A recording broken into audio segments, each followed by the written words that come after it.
اپنے مسجد کے اندر اس کی ضرورت ہوتی ہے چارپائی کی، اور وہ مسجد کے فرش پہ نہیں سو سکتے، تو ان کے لیے چارپائی رکھنے کی بھی اجازت ہے۔ اور بعض ایسے ساتھی ہوتے ہیں معتکفین حضرات جن کو سگریٹ کی عادت ہوتی ہے یا حقے کی عادت ہوتی ہے۔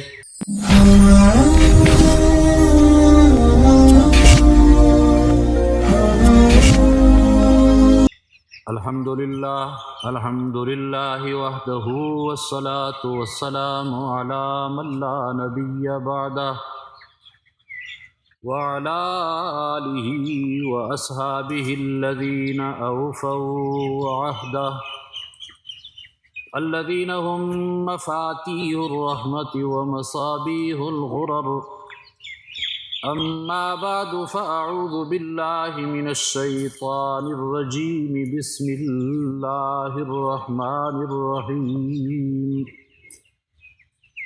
ولا تباشروهن وأنتم عاكفون في المساجد تلك حدود الله فلا تقربوها آمنت بالله صدق الله مولانا العظیم۔ محترم ناظرین کرام، آج آپ کے سامنے اعتکاف کے حوالے سے چند مسائل گوش گزار کرنا چاہوں گا۔ آج 20 رمضان المبارک ہے، اور جن لوگوں کا ارادہ ہے اعتکاف بیٹھنے کا، ان کے لیے یہ بات ضروری ہے کہ وہ آج افطار اپنی اس مسجد میں کریں جس مسجد میں اعتکاف بیٹھنے کا ارادہ ہو۔ بہتر تو یہ ہے کہ عصر کی نماز کے بعد اپنے آپ کو اسی مسجد میں سیٹل کر دیں جہاں اعتکاف بیٹھنا ہے۔ اگر عصر کے بعد کچھ دیر سویر ہو جائے تو کم از کم افطار آپ نے اسی مسجد میں کرنی ہے جہاں آپ نے اعتکاف بیٹھنا ہے۔ اعتکاف سنت مؤکدہ علی الکفایہ ہے۔ اہل محلہ میں سے اگر ایک دو ساتھی بھی مسجد کے اندر اعتکاف کی نیت سے ٹھہر جائیں آخری عشرے میں، تو یہ سب اہل محلہ کی طرف سے کفایت ہو جائے گی۔ اگر پورے محلہ میں سے کوئی آدمی بھی مسجد میں اعتکاف کی نیت سے نہ ٹھہرا تو علماء کرام فرماتے ہیں کہ پورے اہل محلہ سے باز پرس ہوگی اور سارے اہل محلہ گناہ گار ہوں گے۔ اعتکاف میں بنیادی شرط روزہ ہے۔ جو شخص مریض ہے اور وہ اعتکاف میں بیٹھنا چاہے اور اسے روزے رکھنے کی صلاحیت یا تحمل نہ ہو تو اسے اعتکاف میں نہیں بیٹھنا چاہیے۔ اعتکاف میں وہ شخص بیٹھے گا جو روزہ دار ہو۔ اعتکاف کے لیے روزہ بنیادی شرط ہے، تو اعتکاف کے لیے یا معتکف کے لیے چاہیے کہ وہ روزہ دار ہو۔ جو روزہ دار نہیں ہوگا وہ اعتکاف نہیں بیٹھ سکے گا۔ تو آج سے اعتکاف شروع ہو رہا ہے، اور عید کا چاند نظر آنے تک، جب تک عید کے چاند کا اعلان نہیں ہوگا، معتکفین کو مسجد میں بیٹھنا ہوگا۔ جب عید کے چاند کا اعلان ہو جائے، عید الفطر کے چاند کا اعلان ہو جائے، تب اعتکاف ختم ہو جاتا ہے۔ لیکن پھر بھی معتکفین کو چاہیے کہ وہ اسی رات مسجد ہی میں قیام کریں، کیونکہ وہ لیلۃ الجائزہ ہے، وہ رات انعام کی رات ہے، تو انعام کی وصولی تک معتکفین کو چاہیے کہ مسجد کے اندر رہیں۔ ہاں، اگر کوئی بندہ عید کا چاند نظر آنے کے بعد گھر آ جائے تو اس کا اعتکاف مکمل ہو جاتا ہے۔ اعتکاف کی تکمیل عید الفطر کا چاند نظر آنے کے بعد ہو جاتی ہے۔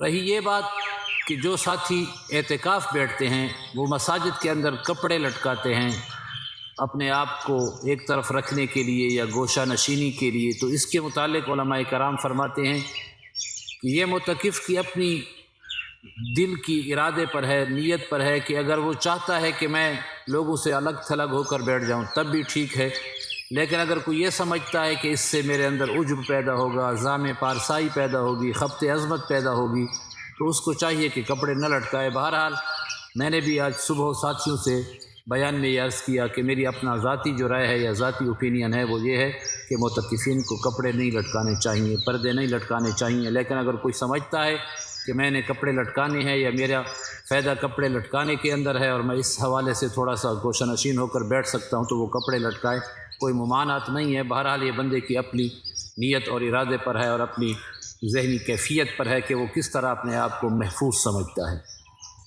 اس کے علاوہ جو اعتکاف ہے، اعتکاف والے حضرات جب مسجد کے اندر بیٹھتے ہیں تو وہ کوشش کریں کہ اپنا وقت ضائع نہ کریں بات چیت میں، لوگوں کے ساتھ فضول گوئی میں۔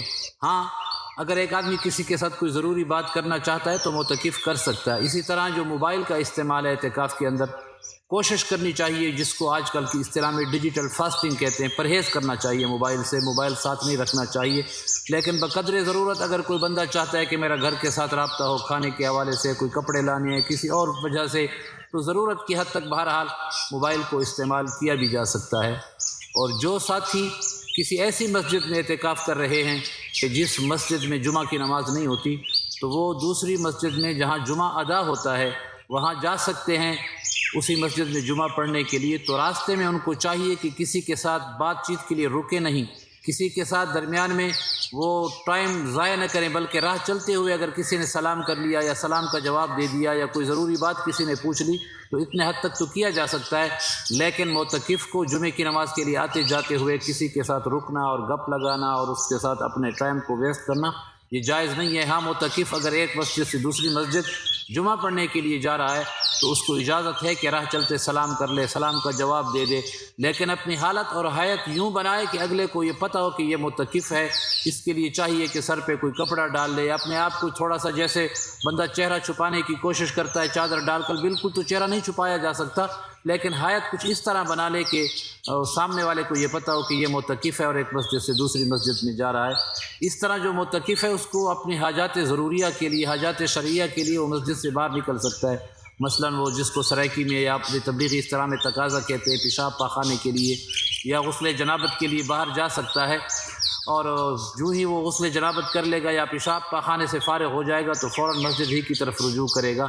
اس طرح بعض ساتھی ایسے ہوتے ہیں کہ جن کو اپنے مسجد کے اندر اس کی ضرورت ہوتی ہے چارپائی کی، اور وہ مسجد کے فرش پہ نہیں سو سکتے تو ان کے لیے چارپائی رکھنے کی بھی اجازت ہے۔ اور بعض ایسے ساتھی ہوتے ہیں معتکفین حضرات جن کو سگریٹ کی عادت ہوتی ہے یا حقے کی عادت ہوتی ہے، تو ان کو بھی چاہیے کہ جب پیشاب پاخانہ کے لیے جائے تو اسی وقت راستے میں اپنی ضرورت پوری کر لے۔ اگر ایسا نہیں کر سکتے تو ایسا بھی کر سکتے ہیں کہ حقہ یا سگریٹ مسجد سے باہر ہو اور پینے والا مسجد کے اندر ہو۔ لیکن بہرحال اعتکاف ایک بہت بڑی عبادت ہے، معتکفین کو چاہیے کہ ان 10 دنوں میں کم از کم اپنے آپ کو بالکل الگ کر لیں سگریٹ سے اور حقے سے۔ ہاں جس کا گزارا نہ ہو، وہ خواہ مخواہ اس نے پینا ہے تو وہ ایسا کرے کہ جب پیشاب پاخانے کے لیے یا غسل جنابت کے لیے باہر جائے تو اسی وقت وہ اس کو استعمال کر سکتا ہے، نہیں تو مسجد کے اندر ٹھہرے اور حقہ باہر ہو، سگریٹ باہر ہو، تب بھی اس کو پی سکتا ہے۔ اس طرح جو خواتین ہیں ان کو بھی گھر کے اندر ایک علیحدہ جگہ مختص کر لینی چاہیے اور اسی حصے میں بیٹھ کر ان کو اپنا کھانا پینا اور نماز جو کچھ انہوں نے تلاوت کرنی ہے اسی حصے میں کریں۔ ہاں جو ضروری حاجات ہیں ان کو وہ بھی باہر جا سکتی ہے پیشاب پاخانے کے لیے۔ تو ہمیں اللہ رب العالمین توفیق عطا فرمائے کہ ہم اعتکاف کے مسائل کو سیکھیں۔ باقی بھی اگر کسی نے کوئی مسئلہ پوچھنا ہو تو اپنے علماء کرام سے پوچھا جا سکتا ہے، علماء کرام سے اعتکاف والے حضرات کو مسائل پوچھنے چاہیے۔ اللہ رب العالمین ہمیں توفیق عطا فرمائے کہ ہم اپنی مسجدوں کو آباد کریں۔ یہ مسجد بھرو تحریک سمجھو اس کو، کہ اعتکاف والے حضرات اس تحریک کو چلائیں کہ آئیے ہم مسجد بھرو تحریک کا آغاز کرتے ہیں۔ یا میں آج کی جدید اصطلاح میں یہ کہوں گا کہ جیسے کسی کو کرونا ہو جاتا ہے تو ڈاکٹر کہتے ہیں اس کو قرنطینہ کر لو 10 دنوں کے لیے یا 15 دنوں کے لیے۔ تو یہ چونکہ ہمیں بھی گناہوں کا کرونا لگا ہوا ہے تو جو یہ سمجھتا ہے کہ میری شفا یابی اس میں ہے وہ خود کو قرنطینہ کر لے، وہ الگ تھلگ ہو کر بیٹھے تاکہ گناہوں کے اس کرونا سے ہمیں نجات مل جائے۔ اللہ رب العالمین سب کو عمل کی توفیق نصیب فرمائے۔